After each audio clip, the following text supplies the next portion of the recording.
I checked into the Motel 6 in Phoenix, Arizona, with the weariness that only a long road trip can bring. College was looming on the horizon, and I was determined to save every last penny I could. That's why I ended up in this budget motel. The midday sun blazed in the sky, bringing relentless heat, and the parking lot, although small, seemed relatively empty. The motel's exterior was far from luxurious, but it appeared decently maintained. I approached the front office, where the clerk sat safely behind a pane of bulletproof glass. His demeanor was friendly enough, but that protective barrier should have been a red flag. I brushed it off as company policy and handed over my ID and credit card.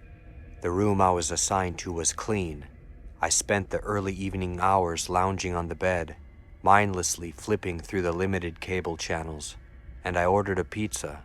As the clock neared 10 p.m., exhaustion finally caught up with me, and I crawled under the scratchy motel sheets. It was around 1 a.m. when I was jolted awake. Sounds of screams and banging echoed from the room next door. Disoriented, I strained to make out the words. The man outside my neighbor's door was shouting something about getting out there and paying him back, his voice laced with fury and desperation. It was obvious. This was a drug deal gone sour.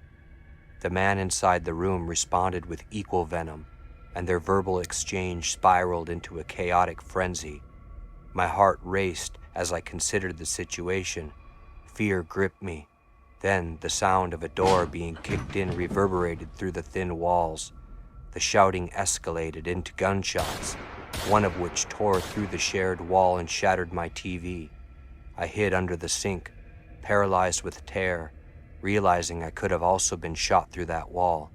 The echoing gunshots finally ceased, replaced by hurried footsteps that receded into the distance. I grabbed my phone and dialed 911, reporting the incident next door. I was instructed to stay in my room until the police arrived, an order I followed without hesitation, all the while praying that those footsteps wouldn't return.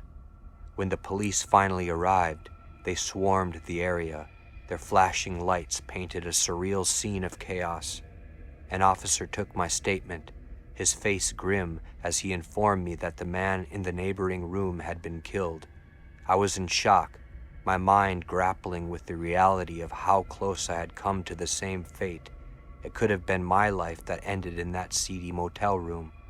Once the police finished questioning me, I packed my belongings and left. There was no way I could spend a night in that place, no matter how cheap it was. I found safety in the sanctuary of my car and parked in a Walmart parking lot under the glow of the overhead lights. It was a restless night to fitful sleep, my mind haunted by what had transpired just hours before. At first light, I left Phoenix behind and headed back home to get ready for college. I have stayed in several Motel 6 establishments since then with no problems, but I will never forget that terrifying night in room 206. I had been driving down the Pacific coast, making my way from Seattle to San Diego. The trip was meant to be a leisurely exploration of the beautiful coastline. As night fell, I decided to rest at a Motel 6 in San Diego before embarking on the journey back north. The Motel 6 had a simple charm to it, nestled amongst palm trees and a gentle ocean breeze in the air. I checked in, received my key, and headed to my room on the second floor. It was room 237, a nondescript space that appeared clean and unassuming. Exhausted from a long day of driving, I decided to unwind and get a good night's sleep. As I lay in bed, the bathroom light flickered on. I dismissed it as faulty switch and got up to turn it off, but when I did, it inexplicably turned back on as soon as I returned to bed. Then, I heard a sound, a soft murmuring voice coming from under my bed. It was as if someone was whispering indistinct words, too low for me to decipher. Trembling, I slowly got down on my hands and knees and peered under the bed. There was nothing there, just an empty space filled with darkness. The unease settled in the pit of my stomach, and I crawled back into bed, pulling the covers up to my chin. That's when the TV on the dresser across the room suddenly turned itself on. The volume was low, but I could hear the voices of people talking, as if it were turned to a news channel. I had never been more bewildered and terrified in my life. I reached for the remote, determined to turn off the TV and put an end to this bizarre series of events. My hands froze midair as the TV shut off on its own. Attempting to rationalize the events that just occurred, I decided to head to the bathroom to splash some water on my face. I turned off the TV, walked to the sink, and bent down to turn on the faucet. But as soon as I did, the faucet turned on by itself, water gushing out with surprising force. Panic filled me as I fumbled to turn it off, but the faucet remained on. I stumbled back from the sink, my heart pounding, and my mind racing with fear. At that moment, I knew there was something otherworldly at play in this room. The rational explanations I had clung to were unraveling before my eyes. As I crawled back into bed, still soaking wet, I couldn't shake the feeling that I was not alone. I closed my eyes and tried to calm my racing thoughts, but sleep eluded me. Then, just as I was drifting into a deep sleep, I felt it, a breath, cold and damp, on my face. A voice whispered, "Get out of my room." My eyes shot open, and I was met with darkness, but there was no doubt that someone or something was inches from my face. In sheer terror, I bolted out of the bed, barely grabbing my phone and wallet, and ran out of the room as if my life depended on it. Breathing heavily, I stumbled to the front office and frantically recounted my experience to the motel staff. They looked at each other before one of them spoke up. "Sometimes, guests have strange occurrences in that room. A man lived in that room for a short period about 5 years ago. His name was Hank, and he died in there. We believe his spirit still lingers, and that's who you encountered tonight." I was offered another room, but I declined, opting to find lodging elsewhere. I couldn't shake the feeling that Hank's presence still lingered in that place, and I wanted no part of it. That night, I became a true believer in the paranormal.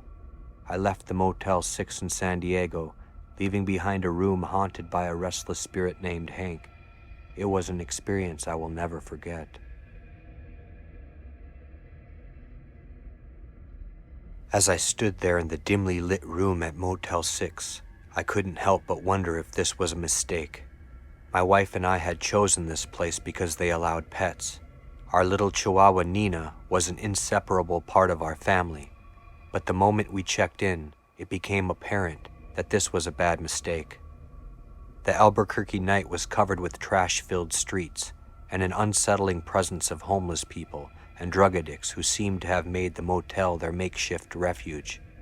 The reception area was just as dismal, with overflowing trash cans surrounded by bags spilling garbage onto the ground. It was a sight that screamed neglect, as if the trash hadn't been touched for weeks. With a feeling of regret, we finally reached our room. It was a grim scene inside. Cockroaches scurried across the floor, and some lay squashed and ignored, their carcasses adding to the room's decor. There was no toilet paper or towels, and the place reeked of cockroach urine. We draped a blanket we had brought from our car over the bed, reluctant to touch anything in the room, and decided to sleep in our clothes because the room felt dirtier than the streets outside. In the dead of night, around 2 a.m., Nina urgently needed to go outside. I cautiously opened the door to take her for a walk, only to be confronted by an unexpected and unsettling intrusion. A homeless person, disheveled and clutching a trash bag filled with personal belongings, tumbled into our room. It appeared their trash bag had been propped against our door, and it had collapsed inward as I opened the door. You could see they were strung out on drugs and sleep-deprived. They immediately grew confrontational, accusing us of meddling with their possessions. I tried to reason with them, explaining that it was an accident, but they were in no mood to listen. With Nina, I quickly retreated outside. The night was chilling, and the homeless and addicts who lingered around our room now turned their attention to us. They hurled threats and insults, told us to go back to where we came from, warning us to leave or face consequences. It was a deeply unsettling experience. As Nina finished her business, we hurried back to our room. The rest of the night was stressful.